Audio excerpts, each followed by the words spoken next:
پارسیوں میں، اس کے بعد سکھوں میں، اور اس کے بعد سب سے اخیر میں مسلمانوں۔ سبحان اللہ، میں نہیں کہا، آپ نے کہہ رہے اللہ تعالیٰ نے حکومت سے کام کروایا، ان سے محنت کروائی، ان سے طلب کروایا، ان سے انتظام کروایا۔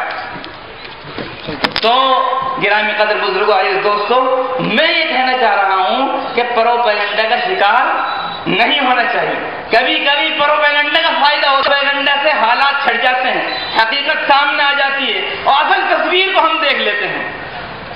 اور جو لوگ کہتے ہیں کہ مسلمان عورتوں پر ظلم ہوتا ہے، اسلام نے جو عورتوں کو عزت بخشی ہے کہ بعثت نبوی سے پہلے زندہ درگور کیا جا رہا تھا، دفن کیا جا رہا تھا، اسلام نے جینے کا حق دیا۔ بیٹی بنی تو بتلایا گیا کہ اس کا ذمہ سارا خرچہ باپ کے اوپر ہے، کمانے نہیں جائے گی بازار میں۔ لوگوں نے عزت تو دی ظاہری طور پر، لیکن اس عزت کے لیے کیا کیا یہ بھی تو دیکھو کہ اٹھنی کی ماچس بیچنی ہے تو اس پر بھی عورت کی تصویر، چپل بیچنی ہے تو چپل کے ڈبے کے اوپر عورت کی تصویر، جوتے کی پالش بیچنی ہے تو پالش کی ڈبی پر عورت کی تصویر، صابن بیچنی ہے تو صابن کے کور کے اوپر عورت کی تصویر۔ یہ عزت دی ہے جی۔ اور اسلام کیا کہتا ہے؟ جب تک بیٹی ہے عفت اور پاک دامنی اور عصمت اس کے دامن میں ہے، اس کا سارا وزن خرچہ باپ کے اوپر ہے، بیوی بنتی ہے تو شوہر کے اوپر ہے، ماں بنتی ہے تو اولاد کے اوپر ہے۔ اور اگر کوئی بھی اس کا نہیں ہے تو پھر یہ کہا جاتا ہے کہ اس کے مرنے کے بعد اس کی وراثت میں جن جن کا حصہ آئے گا وہ اس کے ذمہ دار ہیں۔ کمانے مت نکلنے دو عورت کو باہر، اس کے سر پر وزن مت ڈالو، اس کے اوپر وزن مت دو، اس کے اوپر زیادہ فکر کو سوار مت کرو۔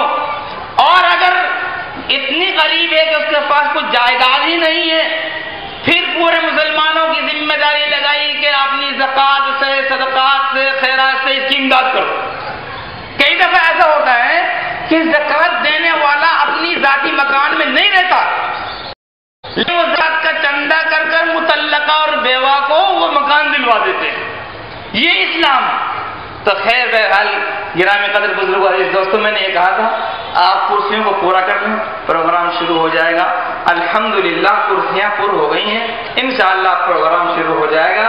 اور ہم یہاں اس نیت سے بیٹھیں گے کہ یہاں سے کچھ حاصل کرنا ہے، کچھ لینا ہے، کچھ پلے باندھ کر لے جانا ہے، پھر اس پر عمل بھی کرنا ہے، اس کو آگے بھی بھیجنا ہے۔ اور مزید جتنے حضرات کھڑے ہیں ان سے درخواست ہے کہ وہ اپنے اپنی جگہ لے لیں۔ کرسیاں اور اسٹیج کے بیچ میں کافی جگہ موجود ہے، یہاں بھی آ کر تشریف رکھ سکتے ہیں، یہاں بھی بیٹھ جائیں گے۔ جو لوگ یہاں بیٹھیں گے ان کو زیادہ قریب سے موقع ملے گا دیکھنے کا۔